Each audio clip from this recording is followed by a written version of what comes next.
Kiran royal నేను ఒక press meet పెట్టి ప్రకాష్ రాజ్ని జైలు వేయాలని నిప్పులు చెరిగారు ప్రకాష్ రాజ్ మీద. ఆ వార్త ఒకసారి చూద్దాం. ప్రకాష్ రాజ్పై నిప్పులు చెరిగిన జనసేన నేత కిరణ్ రాయల్. నటుడు ప్రకాష్ రాజ్ వైసీపీ కోవర్ట్గా పనిచేస్తున్నారని కిరణ్ రాయల్ విమర్శించారు. డిప్యూటీ సీఎం పవన్ కళ్యాణ్ లక్ష్యంగా చేసుకొని కుట్రలు చేస్తున్నారని ఆరోపించారు. రాష్ట్రంలో మత విద్వేషాలు రెచ్చగొడుతున్నారంటూ ఆడియో లీకులు విడుదల చేశారు. అంటే ప్రకాష్ రాజ్, ప్రశ్నారావణ్ ఇట్లాంటి ఎదవల మధ్యలో జరిగిన సంభాషణలని, ఆ ఆడియో వివరాలను నిన్న ప్రెస్ మీట్ ద్వారా వివరించడం జరిగింది. అవన్నీ బయట పెట్టిండు.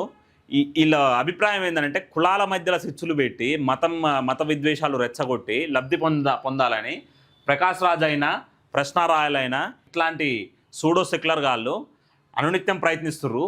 సో వాళ్ళని జైల్లో పెట్టడమే సరైన పద్ధతి అని ఈరోజు జన సైనికులు డిమాండ్ చేస్తున్నారు. ప్రకాష్ రాజ్పై కఠిన చర్యలు తీసుకోవాలని ప్రభుత్వానికి డిమాండ్. అదే విషయం పట్ల నిన్న ఆంధ్రప్రదేశ్ బీజేపీ పార్టీ ఉపాధ్యక్షులు విష్ణువర్ధన్ రెడ్డి గారు కూడా ఒక స్టేట్మెంట్ ఇవ్వడం జరిగింది. ప్రకాష్ రాజ్ను వెంటనే అరెస్ట్ చేయాలి. విష్ణువర్ధన్ రెడ్డి ప్రకాష్ రాజ్పై సుమోటోగా కేసు నమోదు చేయాలన్న విష్ణువర్ధన్ రెడ్డి. హిందూ ధర్మం పైన, నేతలపైన అనుచిత వ్యాఖ్యలు చేస్తున్నారని ఆరోపణ. తెలంగాణ కేంద్రంగా జరుగుతున్న కుట్రపై సిట్ విచారణకు డిమాండ్. నటుడు ప్రకాష్ రాజ్ను తక్షణమే అరెస్ట్ చేయాలని ఆంధ్రప్రదేశ్ బీజేపీ ఉపాధ్యక్షుడు విష్ణువర్ధన్ రెడ్డి డిమాండ్ చేశారు. ఆయనపై సుమోటోగా కేసు నమోదు చేసి చట్టపరమైన చర్యలు తీసుకోవాలని ప్రభుత్వాన్ని కోరారు. ఏపీ రాష్ట్రంలో కొందరు కాలకేయుల తరహాలో దాడులు చేస్తున్నారని విష్ణువర్ధన్ రెడ్డి తీవ్ర స్థాయిలో ఆరోపించారు. వీళ్ళు ఏంటంటే రోజు పని కట్టుకుంటారు అన్నమాట. కులాల మధ్యలో ఎట్లా విద్వేషాలు పెంచాలి, మతాల మధ్యలో ఎట్లా విద్వేషాలు పెంచాలి, తద్వారా వీళ్ళకందరికీ కొన్ని ఎన్జిఓల నుంచి నిధులు వస్తూ ఉంటాయి. ఈ బయట దేశాల్లో ఉన్న ఎన్జిఓల నుంచి నిధులు వస్తూ ఉంటాయి. వీళ్ళ లక్ష్యం ఏంటంటే ఎప్పుడు పొలిటికల్ ఇన్స్టెబిలిటీ క్రియేట్ చేయాలి, తద్వారా వాళ్ళు లబ్ధి పొందాలని డబ్బుల కోసం, వ్యూస్ కోసం, సబ్స్క్రైబర్ల కోసం ఇష్టం వచ్చినట్టు మాట్లాడతారు. ఇప్పుడు భావ ప్రకటన స్వేచ్ఛ ఉంది, బరి తెగించి బూతులు మాట్లాడడానికి కాదు కదా. సో అది దృష్టిలో పెట్టుకొని ఇట్లా ఎవరు మాట్లాడినా కూడా వాళ్ళపై చర్యలు తీసుకొని సుమోటోగా కేసులు తీసుకొని విచారణ జరపాలని ఇక్కడ బీజేపీ రాష్ట్ర ఉపాధ్యక్షుడు కోరుతున్నారు. ఈ మేరకు విష్ణువర్ధన్ రెడ్డి సోషల్ మీడియాలో స్పందించారు. కొంతమంది హిందూ ధర్మం, శ్రీరాముడు, సీతాదేవిపై అవమానకరమైన వ్యాఖ్యలు చేస్తూ ప్రజలను రెచ్చగొట్టే ప్రయత్నం చేస్తున్నారు. ప్రధాని నరేంద్ర మోదీ, ముఖ్యమంత్రి చంద్రబాబు, డిప్యూటీ సీఎం పవన్ కళ్యాణ్పై వాళ్ళపై కూడా ఇదే అనుచిత వ్యాఖ్యలు చేస్తున్నారని విమర్శించారు. భారతదేశంలో 7 లక్షలకు పైగా గ్రామాలు ఉన్నాయి.